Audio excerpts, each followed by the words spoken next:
This episode is brought to you by our great sponsors. BoldGrid works as a suite of plugins designed to help you create WordPress websites faster and easier than ever. BoldGrid will improve your workflow by providing direct access to free themes, page templates, photography, design elements, forms, galleries, and much more right from your dashboard. And the BoldGrid page builder allows you to easily drag and drop and edit this content as you see fit, all without having to use shortcodes. To learn more, head over to buildpodcast.net/boldgrid. That's buildpodcast.net/BOLDGRID. If you like building things on the internet, especially e-commerce things, check out the Open Jobs with Prosperous. They are a small but friendly bunch that loves building software for entrepreneurs. They're the company behind WooCommerce Subscriptions, a plugin with thousands of users. But that's just the beginning. Prosperous has some new products in the works, and they're looking for talented folks to help them. If you dream of working in your pajamas, sipping macchiatos at your favorite cafe, or while soaking up the sun in Costa Rica, you can make it happen. Prosperous is a distributed company with employees all over the world. They offer some neat benefits like stock options, hardware allowance, and professional development. But the best benefit is the autonomy to do your best work, however you work best. If this sounds like your kind of gig, check out their open positions at buildpodcast.net/prosperous. That's buildpodcast.net/PROSPRESS. And now, on with the show. Hey everybody, welcome to How I Built It, the podcast that asks, how did you build that? Today, I am honored to have my good friend and guest, Tom McFarlin. Tom, how are you? I am doing well, Joe. How are you, man?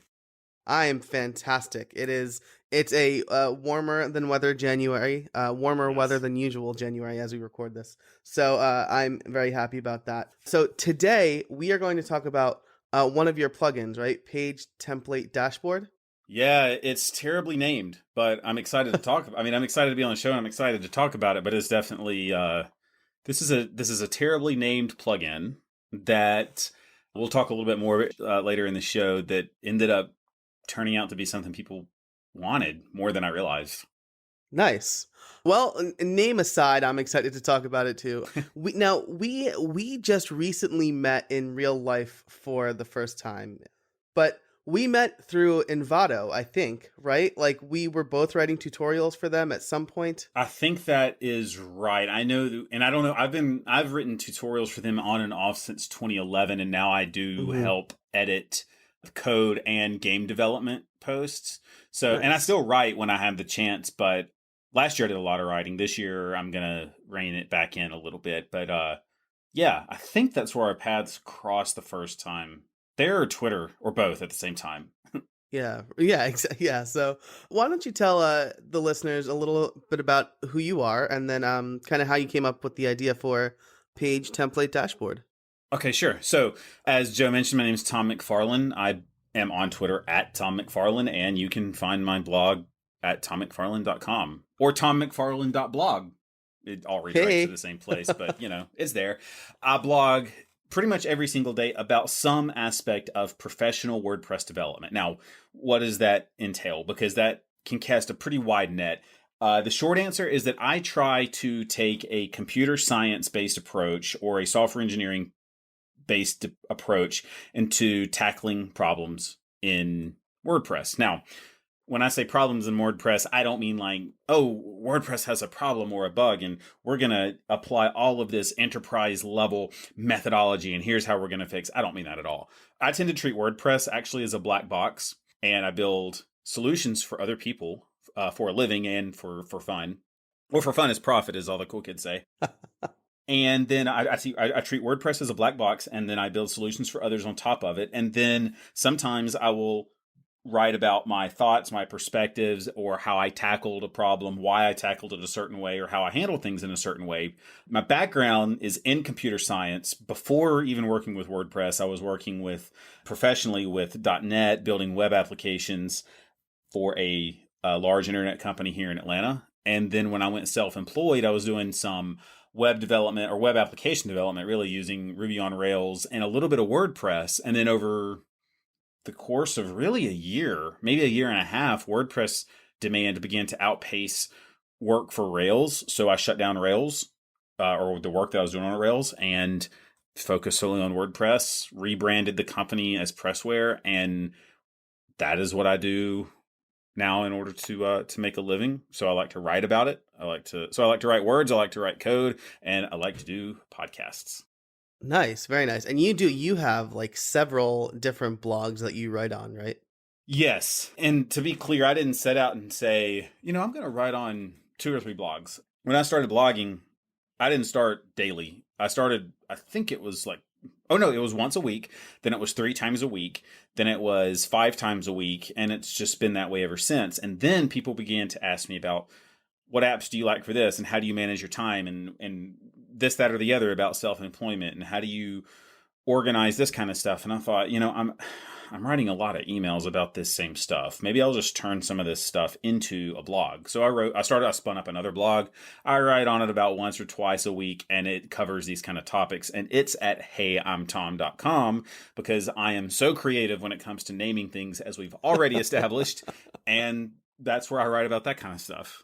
Nice. So that's a great piece of advice for people who are looking to blog more, right? Take questions that people are asking you, and instead of writing up an email, maybe convert it to a blog post and go and publish it. Yes. If you are getting the same email from a variety of different people, or maybe the same kind of tweet, or if you're on Facebook and you're getting the same kind of question, that's where maybe you've found a niche that you've got something figured out that other people want to be able to figure out or want to be able to apply. And then you can use that as the foundation or the inspiration behind the blog post, or an entire blog. Yeah. Awesome. Very cool. So let's turn our attention to page template dashboard. Why don't you tell us a little bit about that, and what gave you the idea for it? Okay. So page template dashboard, if you look for it in the WordPress plugins repository, you'll find the subtitle being an easy way to see which templates your pages are using without having to view the page editor. And the whole idea behind it was, at some point in time, I was working on a very large WordPress project. And this project had a ton of pages. And these pages, that not only did it have a ton of pages, there were a panoply of templates. And in order to see which template was being used, I had to keep going into each page and editing it and checking out the meta box to be like, which template is being used here, so that I could go through and either improve, debug, or change, modify. I didn't want to break anything. So basically I was trying to just accumulate information. And yeah, there are definitely ways to do this outside of creating a plugin. But once you've done that, you think, surely I am not the only one with this problem. So I wrote this incredibly small plugin, and I think I stuck it on GitHub years ago, and just as a place to store it. I didn't plan on it gaining any traction. I didn't plan on it, and that still doesn't really have that much traction. I mean, it's got like 1,000 active installs, but I do get emails and questions for feature requests and things about it. So out of those people, someone's using it and someone wants features. So there's that. But what it does is, if you go into your admin area of WordPress and you click on all pages, you will see in the list view there'll be an entirely new column, and it will give you the name of the template that's being used for a given page. And if a template isn't being used, then it just says default. So hey, this is using the default template that comes with the theme. Nice. So you built this out of kind of a need for yourself. So was there any research that really went into it, or did you just kind of code it up and put it out there? No, I did not do any research in terms of, hey, is there something already out there like this? Because the reason or the whole catalyst for this was, I was really deep in the weeds on this. I was up against a deadline, and I had really hacked together this hodgepodge set of functions and was using it to help return a collection of the templates that were being used for a given page. And it didn't look good. There was no user interface. It was just dumping things out into a log file that I was looking at. And then I thought, maybe somebody would want this in a prettier way. So then I formalized it into a plugin, and I tried to use far more. I did not use just hacky functions and writing things out to a log file. It actually uses proper conventions and hooks and filters and actions and things like that. And then it uses the WordPress API to generate the stuff that you see on the screen. Nice. Very nice. And what was kind of, I know that you put it out on GitHub. Mm-hmm. You eventually decided to submit it to the WordPress repo. Were you getting a lot of like requests to put it on the repo? Is that what? No. And to be honest, I debated whether or not to even bother putting it on the repository. But what was happening was the activity that was going on with it on GitHub. I don't remember, because there's another plugin that's also poorly named that's on GitHub that was getting kind of a flurry of activity. And I think around this time I needed page template dashboard. I cloned the repository and I thought, oh my gosh, this looks awful. And that's because when I wrote it, I was not where I am today. And if I look at, give me 2 years, let's re-record this, I'll tell you, I can't believe I thought that was great.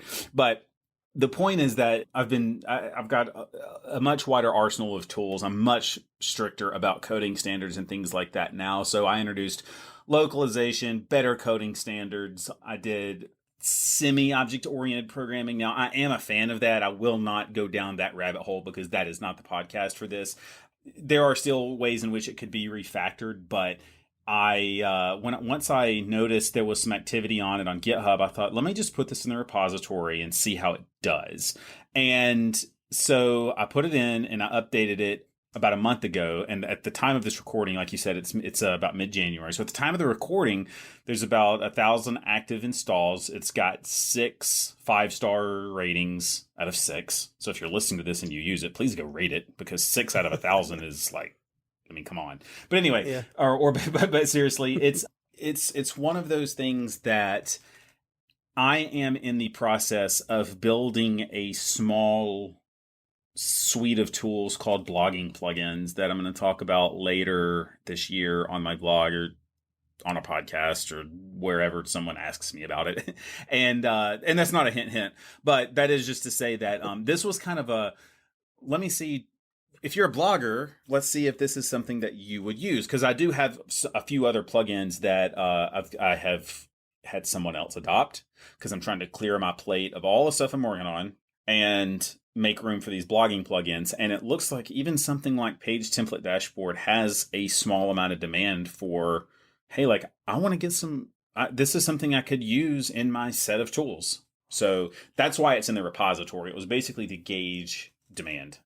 Gotcha. Very nice. And so maybe in lieu, I guess first we'll ask, I always like to ask if you're part of a mastermind group or if there's people that you get advice from about business and direction. So maybe we can talk about how, you're kind of scratching your own itch with the Page Template Dashboard, but you're building out this bigger tool. And do you have any thoughts or ideas for building a business around that? Yes. And so there's a couple of questions that you asked, and I'll give some short answers, and then we'll come back to this last one. First, I'm not part of a mastermind. That's not from, there was an invitation. There was a lot of thought. There was a lot of discussion. I mean, I probably interrogated the person who invited me into theirs. They put up with me. Let's put it that way. They put up with all my questions. And I ultimately decided that at this point in time, it wasn't right for me. But I do have a small group of people around me who I talk to regularly. I run ideas by, or I'll try to help them. It's kind of all mutual. And then there are some people with respect to business that I will talk to. First off, my mom and dad started their business when they were 40. And they're in a completely different industry. But it's funny how there are some principles in business that transcend industries. And then I have some other friends. Some who are listening may also be familiar with guys like Chris Lemma and Josh Eaton of Reactive Studios with Andrew Norcross. Those are 2 guys who I talk to a good bit with respect to business. Sometimes it's questions. Sometimes it's just, as they, shooting the breeze, as they say. And then there's sometimes it's like, hey, you just kind of stumble into something by accident. Now, that is not something I would never throwing darts, or that's like throwing something against the wall and hoping it sticks. Now, I don't recommend that as a strategy. That's not a strategy. That's just like, hey, I hope I find luck. I do think it's important to have people who are further down the road than you, who can mentor you, or who are willing to answer questions for you and give you advice. And I do have some other people in my life who are in the tech industry. They work in different segments, but they are people who I have like a weekly or a monthly call with. And sometimes it's to talk business. Sometimes it's actually to talk personal life, which is something, that like mentorship is not just relegated to it doesn't have to be relegated to a single or dedicated to a single silo. And the very last part of the question that you asked, can you repeat that, please? Yeah. So you mentioned that page template dashboard is hopefully going to be part of this kind of bigger idea that you have. Mm-hmm. Have you thought about ways to kind of build a business around that, or do you have a clear direction for that, I guess? So for blogging plugins in general, yes, I have a business plan, I have a mission, I have a vision. All of that stuff could be spouted out and shared and plastered on the walls and all of that kind of stuff. Like when it comes to the stuff that people say you should have for a business, and some people, I'm not saying you got to have like a 9-page business plan document. It could be it could be 4 bullets of here's how the business is going to be structured. Yes, for blogging plugins, I absolutely have that. For this particular plugin, no. But you will find other plugins that I have, like easier excerpts, scheduled post shortcut, things like that. Those are all part of what will eventually be blogging plugins. Now, I'm not going to do like, hey, they're free right now and then you got to pay later. Some things are going to be free, but there will be some things that will be premium, and all of that will be discussed a little bit later because there are some things that are in development right now. And in case things change between now and when I release them, I don't want to say, hey, this is what's coming down you can expect this plugin, and then that plugin never sees the light of day. Right. Cool. Very cool. Well, very excited to see that when it comes out. Thank you. So let's get to the, we're a little over 15 minutes here, and we got to get to the title question. Sure. Especially excited to ask you this because I love your blog, especially you talk about the tools and things that you use for it. So how did you build a page template dashboard? And this could be like coding methodology, or it could be the tools that you used to actually build this plugin. Sure. So the methodology, I prefer the object-oriented paradigm. Now, if you were to look at the source code for this, you would say this is something like pseudo OO, and that is because of the nature of the plugin. Like when it's something that's free and you are juggling a variety of other responsibilities, you have to draw a line in the sand and say, this is as far as I can go with it. So in terms of the paradigms, I did use object-oriented programming, and everything kind of starts off for me, after it starts off in someone's head, I draw it out and I sketch it out on a piece of paper. And that doesn't necessarily mean that I sketch the user interface. I also will sketch out the architecture or the class diagram for how different components of the plugin are going to work together. And then I get to work. Now, in terms of things this has changed over time, like I've begun, I began to use Composer last year for dependency management. So I will use PHP Code Sniffer to find problems in the code. And I do use the WordPress coding standards. I know that there is some debate should you use the WordPress coding standards or should you use the PHP standards? And that's a fun conversation to have, but not for right now. And in terms of other tools, there's not a whole lot going on in terms of presentation. So like your client-side languages, I don't have any of that, but it is internationalized. And I know that now WordPress has just-in-time translations, but before they had that, I was using Poedit or POEdit, as some people refer to it as, and that's a fantastic piece of software that makes it really easy to create internationalization files so other people can localize your plugin. So right now, the suite of tools that I use are PHP Code Sniffer with the WordPress coding standards. Have grown to love the Visual Studio Code IDE. I use Composer, and I guess really, I use Git for source control, and I do like Tower, although there are times where I will just default to using the terminal. And when it comes to the WordPress plugin repository, Subversion is what they use. So that's the source control I use whenever I'm submitting it there or updating it Gotcha. there. So that actually leads to a great follow-up question. So you need to use Subversion for submitting a plugin to the WordPress repo. Could you talk about that process a little bit? Because if you're coming from Git or no version control whatsoever, it can seem a little bit convoluted. Yes. So normally if you're coming from Git, using Subversion, you're probably going to find people who have a love-hate relationship with it. And I get it, but each of them are just different ways of managing source control, and whatever works best for you and or your team, stick with that.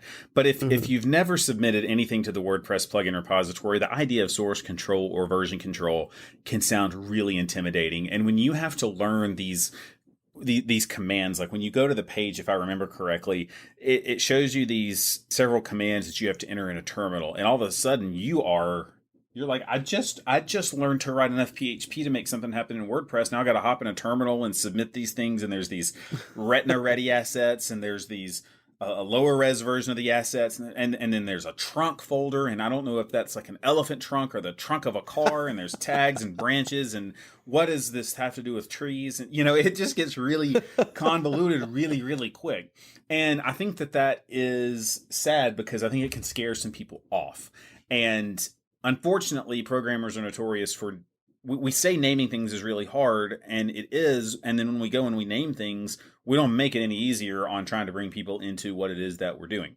So for those who are trying to submit a plugin into the WordPress plugin repository, first, if you're comfortable with the terminal and you're familiar with the concept of version control, you probably won't have any problem. But if you are intimidated, don't be afraid to ask on Twitter, or don't be afraid to look on, I don't want to say just Google anything, because you will find some bad articles, but like the WordPress Stack Exchange, or there are a number of people who blog regularly who write about how to do this. And I would say, tweet them or email them, read their posts, things like that, and then try to get a formal understanding of what it is that you're actually doing before you're shooting your code into a repository, because eventually someone's going to download your code, they're going to find a bug, and then you're going to have to update it, and you're not going to be sure how to do it and what to do, and you may trash something by accident.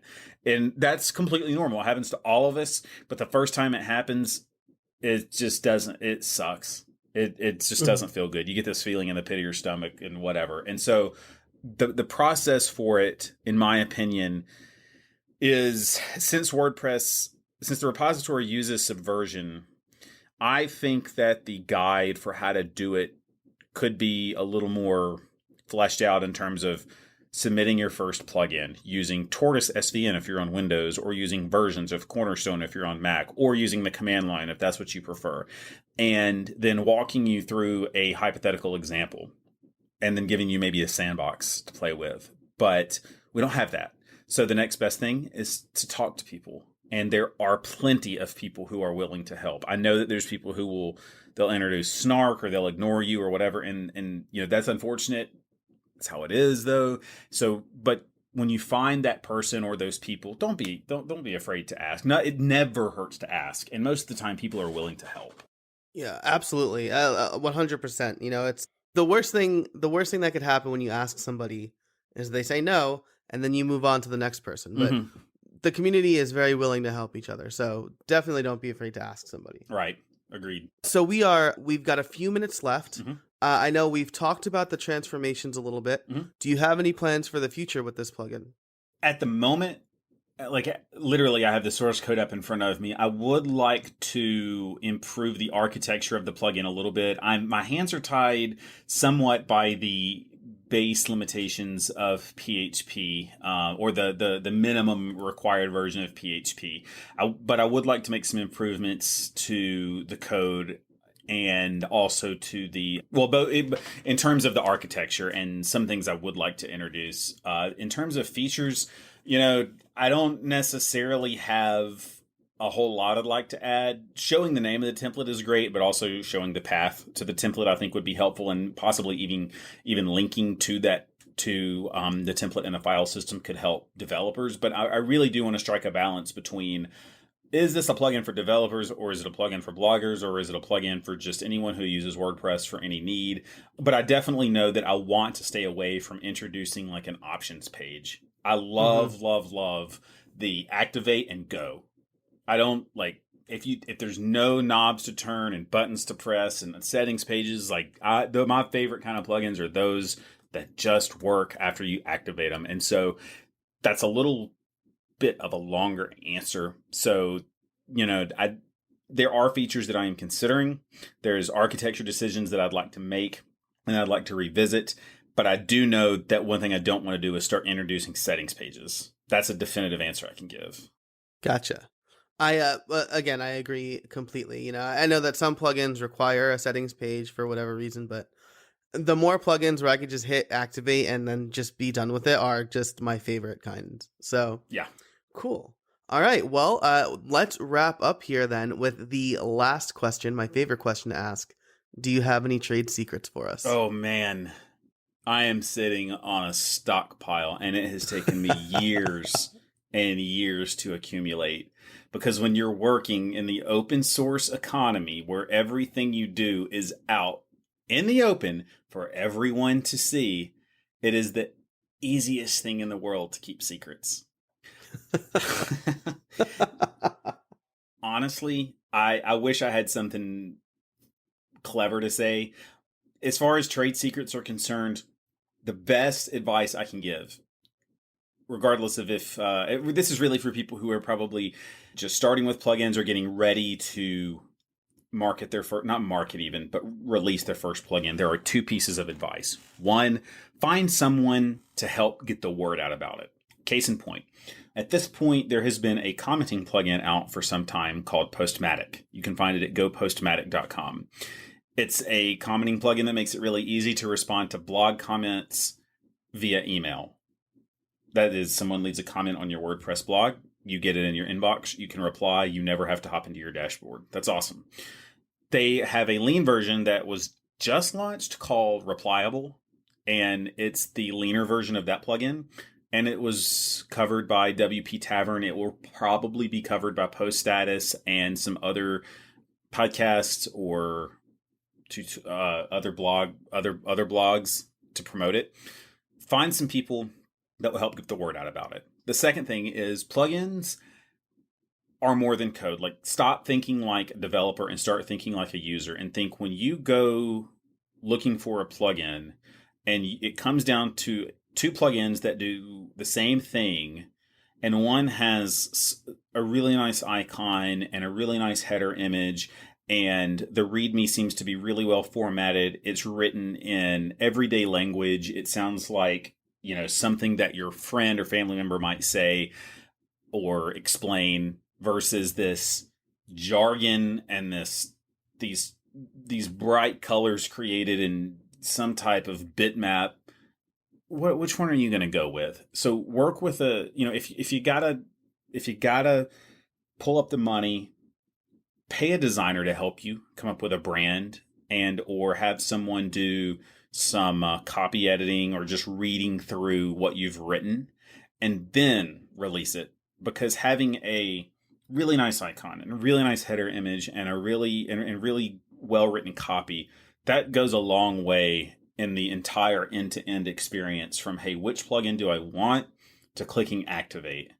And so, one, find someone to help you get the word out about it. And two, have a designer and or copy editor, and I'd use that in quotes, to help you proof what you're about to push out for other people to see. Because the experience is not just after it is installed, it's when they are looking for the plugin itself. Awesome. Well, that's fantastic advice. Tom, thank you so much for joining me today. I really appreciate it. Absolutely. I had a blast. I know that there have been some fantastic guests on this show, and I feel honored to be one of them. I feel like I'm in some company that are far better than me. So I'm proud. That's basically how I feel about all of my guests. I'm very humbled that people like you and the rest of my guests come on the show and talk to me. So thank you again. Hey everybody, do you want to get out there and build something with WordPress? In my new course, How to Build WordPress Themes, a Web Designer's Guide, I teach you just that. In the course, we'll learn how to take a static HTML site and convert it into a fully functional WordPress theme and plugin. We'll start with a little bit about PHP and how it works. We'll explore some great tools like underscores, and then we'll take a static site and convert it to a WordPress theme. You'll become familiar with underscores, you'll learn how to customize blog posts, pages, header and footer areas, and create custom menus and widgets. You'll build a plugin, and you'll even learn how CMB2, a popular WordPress tool for adding custom information, works. And for a limited time, How I Built It listeners can get 20% off. Just go to buildpodcast.net/Udemy. That's buildpodcast.net/UDEMY. Thanks so much for listening, and thanks to our great guest and fantastic sponsors. If you liked the show, please rate it and subscribe on iTunes, in Google Play, or whatever your podcast app of choice is. If you have any questions, be sure to reach out at howibuilt.it. And finally, until next week, get out there and build something.